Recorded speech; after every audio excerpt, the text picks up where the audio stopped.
Hi friends, this is me Sugandha and she's my mom, Shashi Parekh. We are from very small town that is Moradabad. So 1.5 years back, my mother diagnosed as a colon cancer. She got operated with the cancer, and after that, my doctor suggested for the chemos. So we were very much horrified with the name of the chemo, like कैसे होगा, क्या होगा, कहाँ कराएं और कहाँ better है, because everybody scared about chemo कि इससे क्या क्या प्रॉब्लम्स आ सकती हैं, बाल चले जाएंगे, स्किन ब्लैक हो जाएगी, so many problems. But luckily unfortunately we met doctor Singhal, doctor Manish Singhal. So he such a nice doctor. उन्होंने हमारा कीमो प्रोसेस इतना ईजी कर दिया कि हमें रियलाइज़ ही नहीं हुआ कि हमारी सारी कीमोस कब और कैसे ख़त्म हो गई. So my mother, now you can see her, ना इनके बालों को कोई प्रॉब्लम हुई, हेयर लॉस नहीं हुआ और कोई स्किन ब्लैक नहीं हुई, कुछ नहीं हुआ. So we were very satisfied with that. लोग कितने परेशान होते हैं कीमो के नाम से, पर हमें पता ही नहीं चला हमारा 1 साल कीमो से कैसे निकला और हमने कितनी जल्दी इसको ख़त्म भी कर लिया. So it was a very nice journey. We never felt afraid of any chemo. हम तो आगे और सजेस्ट करेंगे कि जो डरते हैं वो ना डरें और डॉक्टर मनीष सिंघल से मिले और अपोलो आए और अपना कीमो बहुत कूलली कराएं. There is no problem with the chemo. Thank you. नमस्कार, मैं हूं doctor Manish Singhal, medical oncologist, Apollo hospitals New Delhi and Apollo से. हम जो बात कर रहे हैं वो हमारे एक पेशेंट्स के बारे में है जिनको कोलोन कैंसर यानी लार्ज इंटेस्टाइन या बड़ी आंत के कैंसर जिनको हुआ. बड़ी आंत के कैंसर काफ़ी कॉमन नहीं है इंडियन पॉपुलेशन में, बट वेस्टर्न पॉपुलेशन में काफ़ी कॉमन है. फिर भी ये टॉप 10 कैंसर्स जो दिल्ली कैंसर रजिस्ट्री में आते हैं, and so they are not very uncommon also. आमतौर पे colon cancers relatively early stage में डिटेक्ट हो जाते हैं, मतलब बहुत लेट स्टेज में डिटेक्ट नहीं होते, क्योंकि इनमें जनरली या तो खून गिरना शुरू हो जाता है आंतों से, या फिर हेमोग्लोबिन की मात्रा कम हो जाती है, या कुछ ऑब्स्ट्रक्टिव सिम्टम्स आ जाते हैं जिसमें बॉवल मूवमेंट्स इरेगुलर हो जाती हैं, कभी कॉन्स्टिपेशन तो कभी डायरिया.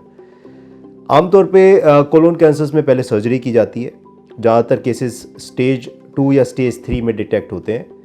कई बार कुछ केसेस 10% केसेस स्टेज 4 में भी डिटेक्ट होते हैं, बट ज़्यादातर स्टेज 2 स्टेज 3 में डिटेक्ट होते हैं.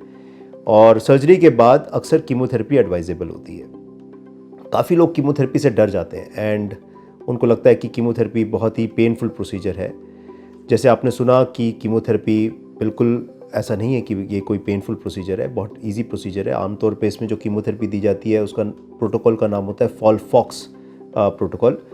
फॉलफॉक्स प्रोटोकॉल में 2 दवाइयाँ यूज़ होती हैं, एक ऑक्सैलिप्लेटिन और एक 5FU. 5FU को देने का तरीका है 48 आवर्स का लॉन्ग इन्फ्यूजन. अक्सर काफ़ी हॉस्पिटल्स में इसको 48 आवर्स एडमिट करके दिया जाता है और ये कीमोथेरेपी हर 2 हफ्ते में एक बार दी जाती है. लेकिन कुछ लेटेस्ट टेक्निक्स के द्वारा इस कीमोथेरेपी को हम घर में भी इंस्टीट्यूट कर सकते हैं थ्रू पंप्स, यानी कि Baxter pumps. These are mechanical pumps, balloon Baxter pumps होते हैं, एंड दीज पंप्स के अंदर हम दवाई डाल देते हैं और एक प्लास्टिक कंटेनर की तरह, एक क्रिकेट बॉल के साइज़ की जितना, वो जेब में रख के पेशेंट घर जा सकता है और बाद में पंप को निकलवाने के लिए आना पड़ता है. तो इसमें से ऑलमोस्ट 90% ऑफ द कीमोथेरेपी घर पे हो जाती है, बट इनिशियल पार्ट आपको हॉस्पिटल में लेना होता है. कॉस्ट भी काफ़ी कम हो जाती है. जनरली इस प्रोटोकॉल में ना तो बाल वगैरह जाते हैं. अक्सर लोग सोचते हैं कीमोथेरेपी में बाल चले जाएंगे, शक्ल ख़राब हो जाएगी, this and that, but it is a very well tolerated protocol. बहुत बुज़ुर्ग लोगों में भी हमें इसके बारे में सोचने की ज़रूरत नहीं पड़ती कि इसमें बहुत ज़्यादा साइड इफ़ेक्ट्स होंगे. कुछ स्पेशल साइड इफ़ेक्ट्स ज़रूर हो सकते हैं, but they are very rare. So कुल मिलाकर अगर हम बात करें, और जैसे कि मैंने बताया कि ज़्यादातर कोलोन कैंसर स्टेज 2 और स्टेज 3 में पाए जाते हैं, और उसके बाद सर्जरी के बाद अगर हम ये कीमोथेरेपी का पूरा प्रोटोकॉल रन करते हैं जो कि 6 महीने तक चलता है, 12 साइकिल कीमोथेरेपी लगती है हर 2 हफ्ते के अंतराल पे, और अगर हम ये करते हैं तो the cure rates are in the tune of 75% plus, यानी कि 4 लोगों में से 3 लोग हमेशा के लिए ठीक हो जाते हैं. जनरली इसमें फॉलोअप किया जाता है अप टिल 3 years, और 3 साल तक अगर कोई प्रॉब्लम सामने नहीं आती है, we can assume that the patient is cured. So overall treatment बहुत टैक्सिंग नहीं है.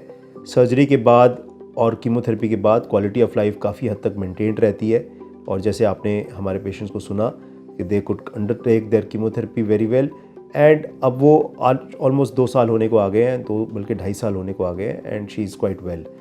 सो आई होप इस पर्टिकुलर इन्फॉर्मेशन से, इस पर्टिकुलर पेशेंट फीडबैक से आप समझ पाएंगे कि कोलोन कैंसर, बड़ी आंत के कैंसर्स के अंदर जो कीमोथेरेपी दी जाती है उसके ऐसे यूजुअल साइड इफ़ेक्ट्स नहीं होते एंड क्योर रेट्स काफ़ी अच्छे होते हैं. With this I thank you for your kind attention. धन्यवाद.